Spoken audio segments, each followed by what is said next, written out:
Welcome to the Movement Upgraded podcast. I'm your host, Dr. Jen Hostler, licensed physical therapist and certified strength and mobility coach. Here you can expect to hear about all things movement. The Movement Upgraded podcast is a blend of the science of strength training, rehab, and mobility, mixed with the personal and professional experience to provide you with the steps you need to keep your body pain-free and moving well, so you can do what you love forever.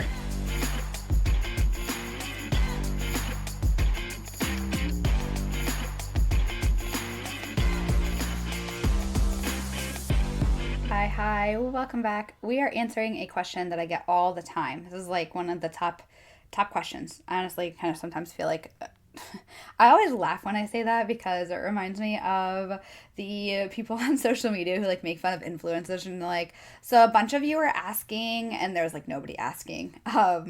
Anyways, I really do get this question a lot. So the question you already know because it was the title of this podcast, but it's how much mobility work should I be doing?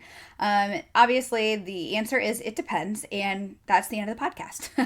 I'm just kidding. Apparently, I'm full of jokes today. But essentially, this is a question that's nuanced, which is why it depends. But I am going to give you some context and some ways to kind of figure out if you're doing enough or if maybe you might benefit from doing a little bit more or what that typically looks like. So the first and foremost thing to understand is everybody should be doing daily cars. That is a non-negotiable. There's very few blanket statements I have, but cars every single day is, again, that like low-hanging fruit, right? It's like drink enough water to stay hydrated, eat enough protein and calories to support what you want to do, make sure we're moving and exercising, and also make sure we are getting some specific inputs into our joints with daily cars. So that's just going to maintain your status quo. It's range of motion maintenance, and it's the bare minimum to slow the progression of aging in our body and specifically our joints. So that is going to be 10 to 15 minutes a day at least. Every single person I work with is doing that.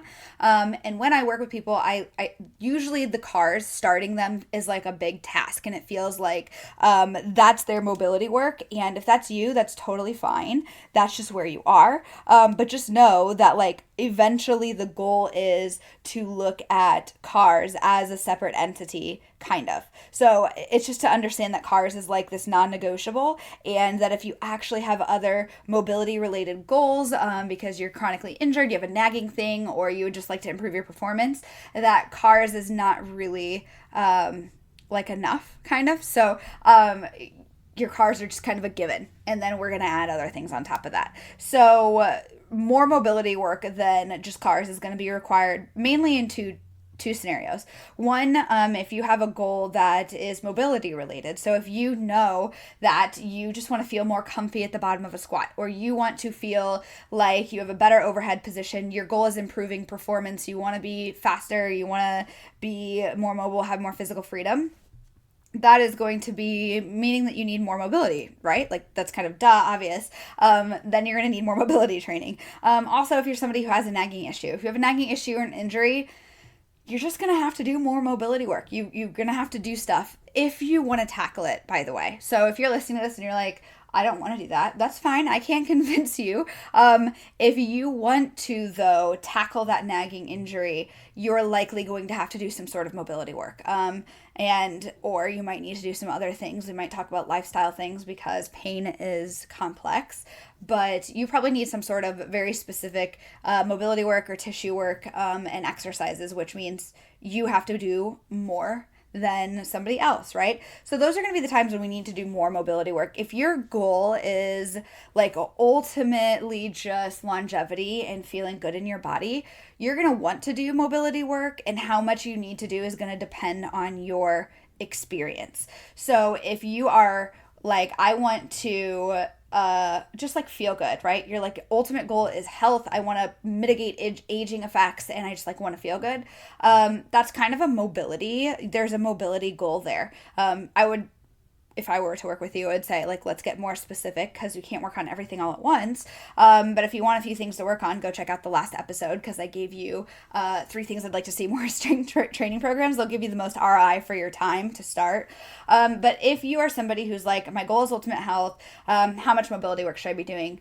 Obviously, I'm going to say cars is number 1, but beyond that, it's going to depend on where you are with your experience. If you have a lot of body awareness and body control, you might get away with doing less because you already have a lot of the control, awareness, and your mobility is up there. If you are somebody though who's super restricted or you have no awareness, you're likely going to want to do more. And if you're somebody who is like training in the gym and you keep getting injured, or you're just like, you're not getting, most people are going to be like chronically getting injured, or they keep getting injured here and there, this thing pops up, then they're going to benefit from doing a little bit more mobility work. So those are really going to be the three things that require you, or the 3 times you're going to do more mobility work. It's going to be when you have mobility related goals. If you have a nagging injury that you want to overcome, some people don't want to overcome them. They're just like, nope, I'm fine. I am not willing or unable to do the work required for such said thing. Then that's totally fine. You don't have to, but you're probably not, because if you were that way, you probably wouldn't be listening to my podcast. Or number 3, if you don't have a lot of experience in body control and body awareness, you're definitely going to need to do more mobility work, and it's going to be more like awareness and control and gaining like control and awareness for lack of better words. That's going to be my hypermobile people. You're going to really benefit from doing more control work, so that when you do start to progressively overload and add those weights, you get the adaptations where you want them to, and you're not just kind of like flopping all over the place.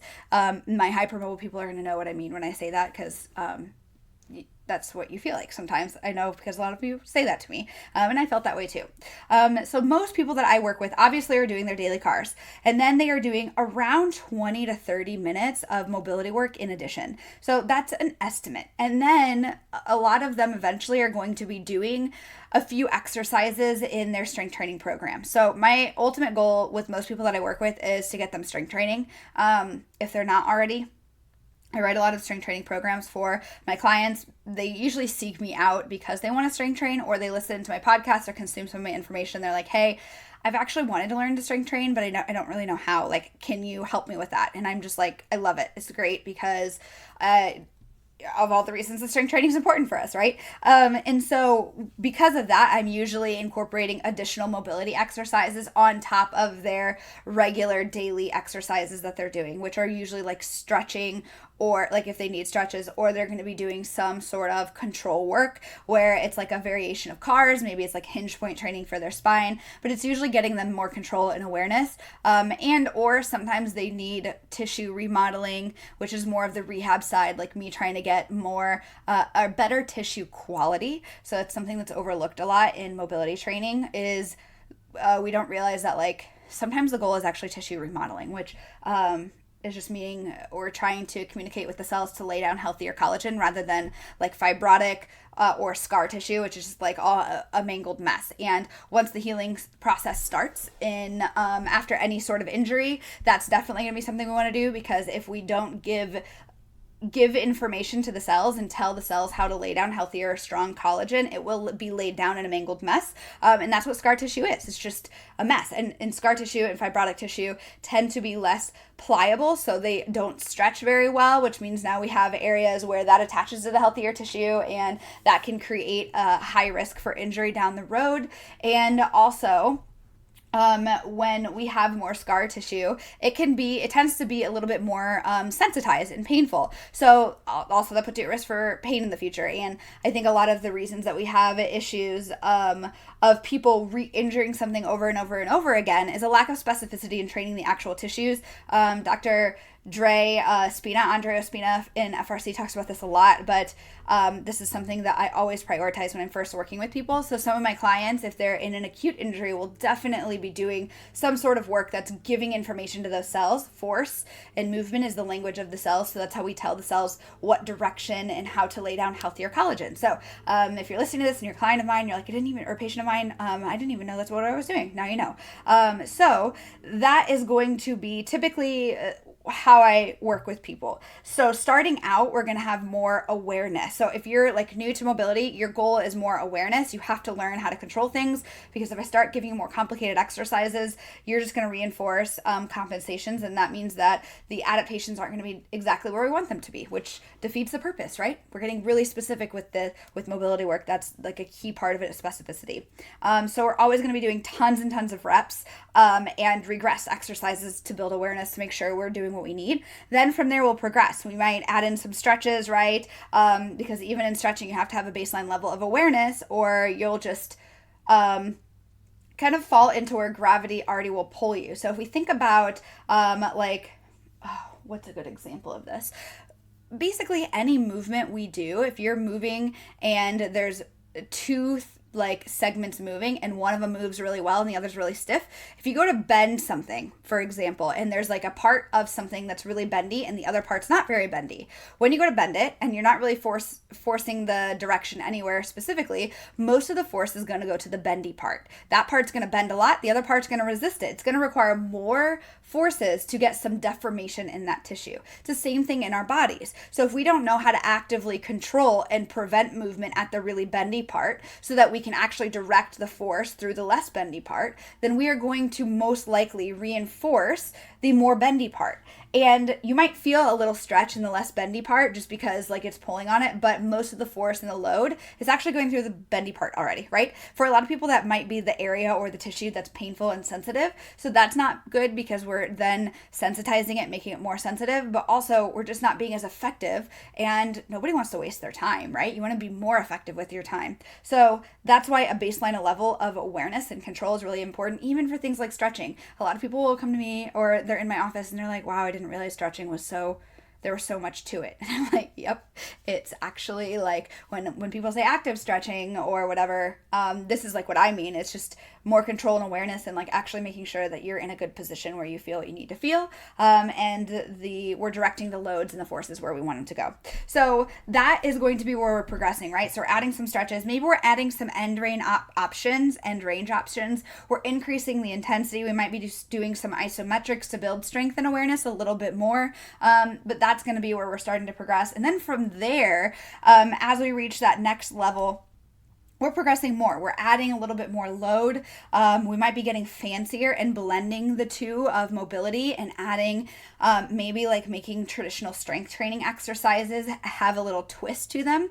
Not sometimes actual rotation, but just changing how we're doing it so that we can load a different line of tissues. If you do the same exercise in the same way, you're loading the same lines of tissues always over and over and over again, and eventually that means you're losing a bunch of them, and then those tissues can only reach so much levels of adaptation. So sometimes we blend the two. Sometimes we take a mobility exercise and we start adding a lot of load to it.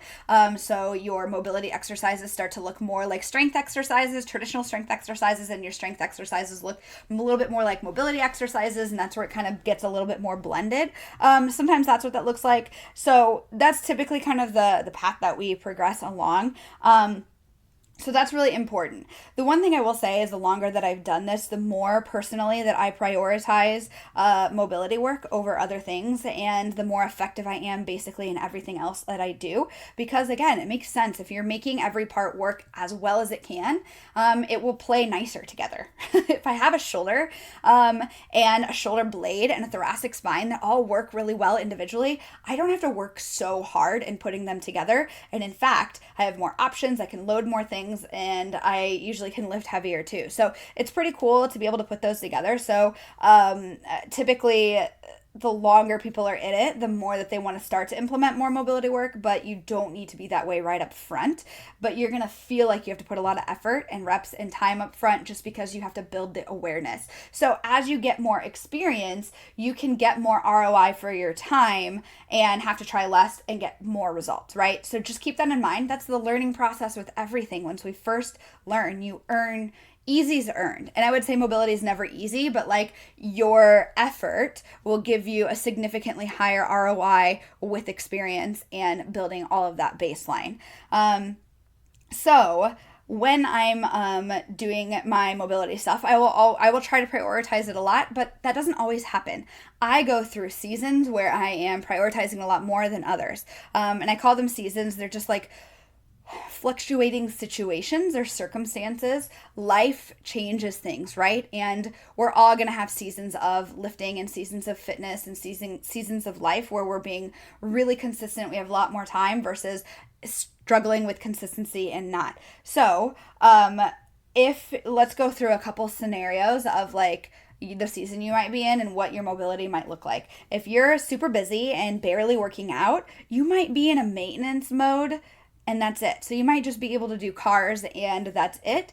And you have to wait until your frequency with your workouts or your exercises and or your consistency is better. At that point, you're trying to figure out what is the best thing for me to do. What are my big dial movers? What can I do that will give me the most ROI for my time? And cars is maintenance work, right? So that's like the bare minimum. Totally fine to get started with those and stay on that level until you're like, no, I've got this down, right? So that might be one option. If you're somebody who's chronically feeling awful, you're in a lot of pain, and you don't have a lot of time, but you've got an injury that's nagging, you may just need to prioritize more mobility work and let other aspects of your fitness come back. So this goes into, okay, the first scenario was maybe you were fine, you didn't have any pain or injuries that you wanted to work through, you're just struggling to even get consistent with moving. That's a different scenario. This is now you're struggling with time. You don't have a lot of time to work on things, but you've got an injury you want to work on. That's where you have to be okay with, all right, I may not be able to work on all of my strength and all of these other things. I'm going to prioritize mobility for some time and really get my body back up to par. And that can be a few months. It might be a year or two. Just know that sometimes that can be a phase that you're in for a little while. And if you have to choose, sometimes mobility does become more important. And when I say mobility, it looks very often like mobility at first, and then we're progressing. So eventually it does kind of look like strength training. And some of it is strength training. Sometimes when people are like, I don't really do strength training, but I've got a nagging injury, then I'm like, all right, we're going to do some form of strength training, and it's going to be a little combo of strength and mobility like twice a week. And that might only be like 15 or 20 minutes in addition to whatever it is that they do fitness wise, right? So that at some point when we have an injury or we're in the rehab stage, we have to be more specific, more consistent, and a little bit more strategic with what we're doing. Rehab kind of really gets into that specificity and that strategy with making sure that we are loading specific tissues and creating specific adaptations, because you need that. If you have some tissue that is painful or not adapting very well, then you need to stimulate adaptations through it to be able to do things. So you need to be very specific with your strategy. So that would be the second thing. The third is going to be just to, like the first two are just examples. The third is going to be if you're somebody who's like, yeah, I've got some time, but I don't really know like how much of my fitness really should be my mobility, right? Because we all have limited amounts of time. And if that's you and you're just like, how much of my fitness does mobility work need to take over? I would just ask you what your goals are, right? So that's going to depend on like, what do you want? Like, what are you trying to do? And how long have you been in fitness for? Those are the main two questions. So if you build a good baseline of strength and fitness, can you pull away from your strength training a little bit, do the bare minimum to progress and maintain, and then let mobility kind of bleed into that? Like, can we get into that type of a season? So that's something to figure out. But really what's most important about the idea of seasons is that we need to get objective about what season we're in so we can actually do what we need without emotions getting in the way. What I mean by that is we need to be okay with the season we're in. And a lot of people that struggle with consistency when they work with me, they're trying to do too much and they're just not at this phase and they're just really putting all this pressure on themselves to do all of these things. So if that's you, let's take a step back and ask ourselves, is this really what I'm capable of, or is this really a realistic expectation of myself right now? Because when we have high expectations that don't meet the reality at the time, we end up really disappointed and really frustrated. And that can cause like irreparable damage to our ability to stay consistent later because we beat ourselves up and there's a lot of shame involved in all of those types of things. And a lot of that emotional complication ends up just getting in the way of our ability to do things, right? It doesn't mean anything about you as a person if you're busy and you're just not able to do those things right now. So we really kind of need to meet ourselves where we are and understand what am I capable of, and sometimes we overextend ourselves. This is me talking to Jen right now. I overextend myself too much sometimes. And I have to remind myself, hey, Jen, like we can't do everything. I know you want to. I know that sometimes you try to, but it's not going to be possible. What do we need to pull back on? And or do we need to be a little bit more realistic? Very often, it's just a matter of like, oh, okay, yeah, no, I don't. I don't have quite as much time, but I do have some. So get real and get real objective about what you're capable of and look at your week basis and understand where you're already consistent with exercise. And then you can understand, okay, what part of that can I put as mobility, right? There's trade-offs. Most people aren't coming to me and they're like, so I'm bored. I have a lot of this extra time and I just don't know what to do with it. And I think mobility would be good to add, right? I've had 0 people ever say that to me. Most people come in my office, they're really busy. They're often struggling with exercise in general. There's 2 camps usually, struggling with exercise in general, so we're not super consistent, or they're really consistent with exercise, they just aren't doing any mobility. So the people who aren't consistent, we've got to find some creative ways on, okay, how are we implementing exercise and movement into your weeks, and how are we injecting that into your week? And let's make sure we're real objective about what we're capable of. And that's where we kind of work on some of the habit stacking and understanding that we need to choose bite-sized progress goals rather than to try to swallow this thing whole when it comes to exercise, right? Then the people who are like super consistent in fitness already are going to be somebody who typically do way more and they're like, I'm already consistent. I don't have more time to do more. And that's where I have to have a conversation. Let's pull back on some of the fitness things, which is hard because some of us have our identities tied to fitness. And we're like, well, if I don't do all of the fitness things that I do, I'm afraid I'm going to lose my muscle mass or my strength. And it's like, well, all those things are temporary anyways. So we have to come to terms with that. And then from there, all right, let's figure out a way to take away some of what you're normally doing and give you some mobility work that might give you more ROI when you add that stuff back in, or it's going to make you more effective with whatever else you're doing, or it's going to tackle the things that you need because you're having pain or you're plateauing in your fitness. So those are typically going to be the overall things that you need to understand when it comes to answering that question of how much mobility work should I be doing, right? You can see how it's super individualized and all of our circumstances matter and change that. Ultimately, I would like to see a lot more mobility training in fitness programs. I think that if you're already consistent with fitness, I think that it's a simple way to inject things, which is why I've had a couple of podcasts about that. But if you're already struggling with exercise or you're not consistent with exercise, then it's like, okay, can we do a few things here and there and inject those into your day? And most of the time that's just like cars to start. So overall, to wrap things up, it depends on, number one, your goals.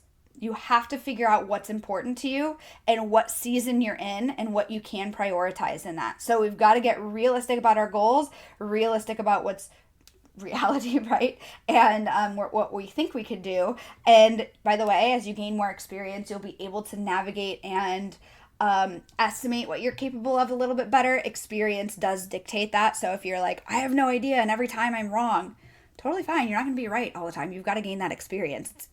You're like, I think we want to like master things without going through them. And that's like a sense of entitlement that we think we should be good at everything without having to experience things and go through the experience, which is how we develop those skills. So you've got to go through that and kind of figure that out as you go. Number two is going to be, it also depends on your experience, right? The more experience you have in movement or control, like my dancers or some of the flexible people that I've worked with who are like really bendy, they have quite a bit of control and awareness. So we are almost skipping the baseline foundation. We'll move into cars and usually it'll take a couple sessions, but I'm not spending like 5 or 6 sessions with them just trying to get them to feel cars and do cars in a way that's not, that's minimizing their compensations, right? So get them to actually do cars.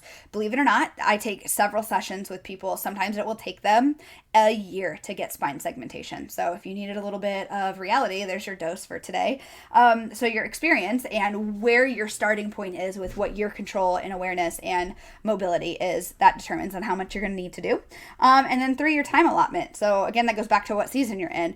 What are you able to do? And very often we underestimate what we're capable of in the long term and we overestimate in the short term. So sometimes we're like, well, I think that I could do all of these things. In reality, it's like, let's look at a year and let's look at like what we can do to push the dial closer to where we want over the course of a year, rather than like in the next like a week or two. Like, let's zoom out a little bit more. That's what I typically get people to do. Zoom out a little bit more. Where do you want to be in a year? Zoom in. What's your week and day look like? And let's figure out what's realistic for you with your time allotment. We have a lot more time throughout the day to do mobility work than we realize. We have this idea that like a lot of mobility work all needs to be done together, right?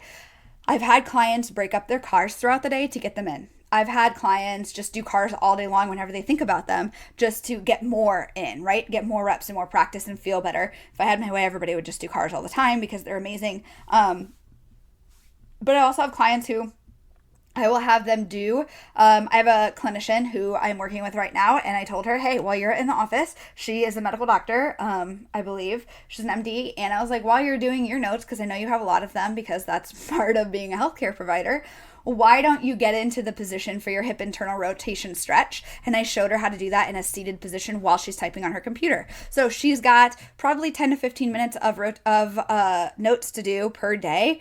Easily can accumulate some low amount of accumulated stretching. Like 10 to 15 minutes is significant. I usually only have people do 2 minutes to start. So keep in mind there's little ways of sprinkling in movement and mobility and inputs into your body. But you have to know what works best for you or where your actual season is, and be realistic and be okay with that. I know sometimes we're like, want to see ourselves in this place where we're like, yeah, I'm going to do it. And I'm just like, that's great. I'm here to hype you up. Also, are we putting too much pressure on ourselves? And I know a lot of people want to like visualize themselves as this person who can do these things.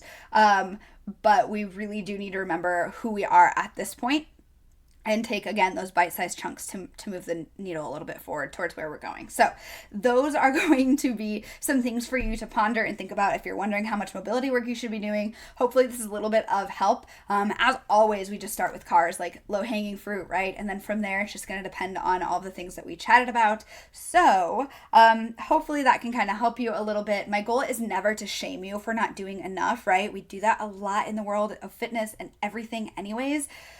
But more often than not, a little bit more mobility goes a long way. And that doesn't mean you need to do like a bunch of mobility exercises and mobility all the time and high intensity. I think sometimes we go down that path too much, and quality is going to be really important. And typically we just want more movement and more exposure. So yeah, if you found that helpful, and you think somebody would benefit from it, send this episode over to them. If you haven't hit the review, please do that for me and leave a review. I appreciate it so much if you already have. And if you learned anything or love the podcast, always let me know. If there's anything that you ever have questions about too, you can always send me a message on Instagram at Jen Hostler or email jen@movementupgraded.com. Always happy to hear from you. And with that being said, I'll chat with you on the next one.